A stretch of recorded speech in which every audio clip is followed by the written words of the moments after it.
बिस्मिल्लाहिर्रहमानिर्रहीम अस्सलामु अलैकुम रहमतुल्लाह। सीडीएफ यानी कि चीफ ऑफ डिफेंस फोर्सेस की तैनाती के टाइम के ऊपर जब नोटिफिकेशन का मसला बना, तकरीबन को 10 दिन ये फटा पड़ा रहा। और उन दिनों में कहा जा रहा था कि ये फटा असल में फील्ड मार्शल के दरमियान, जनरल आसिम के दरमियान और नवाज शरीफ के दरमियान फंसा हुआ है। अब इसकी बाकायदा तौर पर तस्दीक पाकिस्तान के एक बहुत बड़े सहाफ़ी जिनका नून लीग की तरफ झुकाव है, अबसार आलम, जो कि नून लीग की गवर्नमेंट में उनके दौर में चेयरमैन पैमरा भी रह चुके हैं।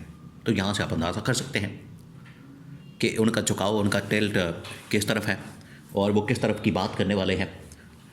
उन्होंने अब खबर ब्रेक कर दी है और उन्होंने हकीकत से पर्दा उठा दिया और इतना बड़ा इंकशाफ किया है कि जो इन दिनों में बातें हो रही थी, जो इन दिनों के अंदर ये तमाम चीज़ें बयान की जा रही थी, वो बिल्कुल हवा में चीज़ें नहीं हो रही थी, उसके पीछे हकीकत मौजूद थी जिसका आज इंकशाफ किया गया। मामला क्या, क्यों आखिरकार सीडीएफ की चीफ ऑफ डिफेंस फोर्सेस की तैनाती, उसके नोटिफिकेशन को रोका गया, उसके पीछे वजह क्या थी, रीज़न क्या थी, वो आज सामने आई। रीज़न ये थी कि, और इसके अंदर 2-3 वजूहात। नंबर 1 ये कि सीडीएफ को, जनरल आसिम को फील्ड मार्शल बनाने के बाद, तमाम ओहदे देने के बाद इतना ताकतवर ना कर दिया जाए कि हमारे पल्ले कुछ बाकी ना रहे। ये असल में पहला एतराज़ था, ये पहला ऑब्जेक्शन था, ये पहली सोच थी जो कि नून लीग के अंदर, उसकी लीडरशिप के अंदर पाई जाती थी। इसको मैनेज करने के लिए इन्होंने कहा था कि ठीक है, आप सीडीएफ बन जाएं, आप चीफ ऑफ डिफेंस स्टाफ बन जाएं, फोर्सेस बन जाएं, फील्ड मार्शल बन जाएं, लेकिन आगे जो डिप्टी आर्मी चीफ, उसके बाद स्ट्रेटेजिक प्लानिंग डिवीजन यानी कि एटम बम का जो कंट्रोल है, कमांड एंड कंट्रोल, उसके ऊपर जो सरबरा, उसकी सरबराही, और नंबर 3 DGISI, उसकी जो सरबराही है, उनमें से 1-2 पोजीशन हमारे बंदे के सपोर्ट कर दी जाए। ये था सबसे बड़ा मसला। आज उसका इंकशाफ किया गया है कि DGISI की तकरीरी के लिए जिस शख्स का नाम लिया जा रहा है, और नून लीग की जानिब से ये फरमाइश की जा रही थी, डिमांड की जा रही थी कि इस शख्स को आप DGISI लगाएं, वो अब सामने आ गया।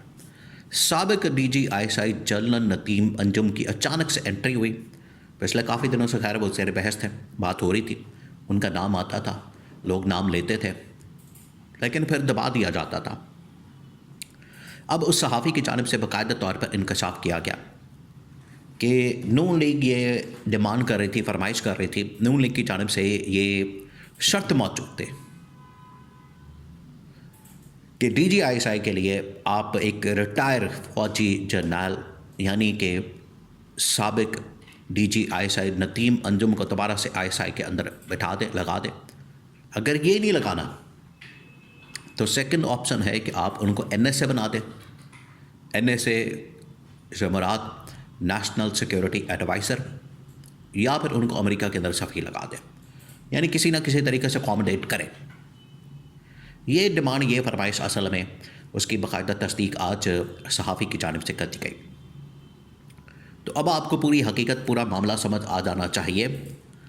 अब आप ज़रा इमेजिन करें कि किस तरीके से यहाँ पर, यह पाकिस्तान की एक बहुत बदकिस्मती है, बड़ी बदकिस्मती है। ये दुनिया में आपको इस तरह की कोई चीज़ नहीं मिलेगी। हाँ, जो छोटे ममालिक हैं जहाँ पर ताकत का खेल होता है, आबादी थोड़ी, मुल्क छोटा है, ना वो न्यूक्लियर ताकतें हैं, ना बड़े बड़े उनके मामलात हैं, लेकिन पाकिस्तान एक बड़ा मुल्क, 25 करोड़ आवाम का, एक न्यूक्लियर ताकत 8वीं, और आलम इस्लाम की पहली, बड़ी फ़ौज, बड़ी आवाम, बड़ा मुल्क, उसमें इस तरह की बातें वो मुनासिब नहीं। आपने अपनी मर्ज़ी का आर्मी चीफ लगाना है, अपनी मर्ज़ी का चीफ जस्टिस लगाना है, इदारों के ऊपर आपने अपनी मर्ज़ी के लोग बैठाने, बंदे बैठाने, और तमाम काम जो है आपने अपनी मर्ज़ी से करने हैं। ये जो एक बदकिस्मती है और ये जो एक सोच पाई जाती है नून लीग के अंदर, शरीफ ख़ानदान के अंदर, जरदारी ख़ानदान के अंदर, ये है उसके पीछे सोच कार फरमान, जो इस तैनाती के ऊपर सारी लेन देन बातचीत हो रही थी। अब ये नतीम अंजुम को नून लीग वाले क्यों लगाना चाहते थे, ये भी एक बहुत बड़ी वजह। इसके अंदर भी पीछे जो सोच पाई जाती थी वो ये कि अपनी मर्जी का या तो डिप्टी आर्मी चीफ लगाते या फिर DGISI लगाते, तो वहाँ से कम एक कंट्रोल किया जा सके इनकी ताकत को। नंबर 2, हमें बैलेंस ऑफ पावर मिल जाएगा। आप एक शख्स को एब्सोल्यूट पावर ना दे दें, क्योंकि एब्सोल्यूट पावर जो है वो फिर आपको पता है उनके बारे में कहा जाता है वो करप्ट कर देती है, तो एब्सोल्यूट पावर ना मिले। नंबर 3, अगर कोई काम फंस जाए, रुक जाए, मसला बन जाए, तो उसको करवाने के लिए फिर हम उस रास्ते का, उस शख्सियत का इस्तेमाल कर सकें। ये थी नून लीग के अंदर सोच, जिसकी बुनियाद के ऊपर इन्होंने ये सारा फटा पैदा किया, ये सारा मसला पैदा किया। और आज उनकी जानिब से ये ख़बर को चलवाना, ये इसके पीछे जो मकसद है, इसके पीछे जो मामला है, इसके पीछे जो असल कहानी वो ये कि आपने जो वादा किया था हमारे साथ, ये इस्टेब्लिशमेंट को पैगाम दिया क्या? ये है फड्डे की शुरुआत, ये है इनके दरमियान लड़ाई झगड़े की शुरुआत, जो कि उस वक्त पड़ गई थी।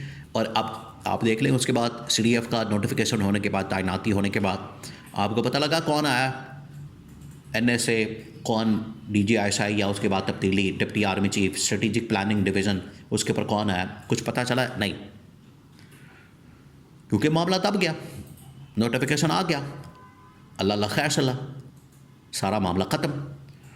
तो नून लीग ने ये खबर ब्रेक करके उनको याद करवाया, रिमाइंडर दिया कि आप वादा पूरा करें।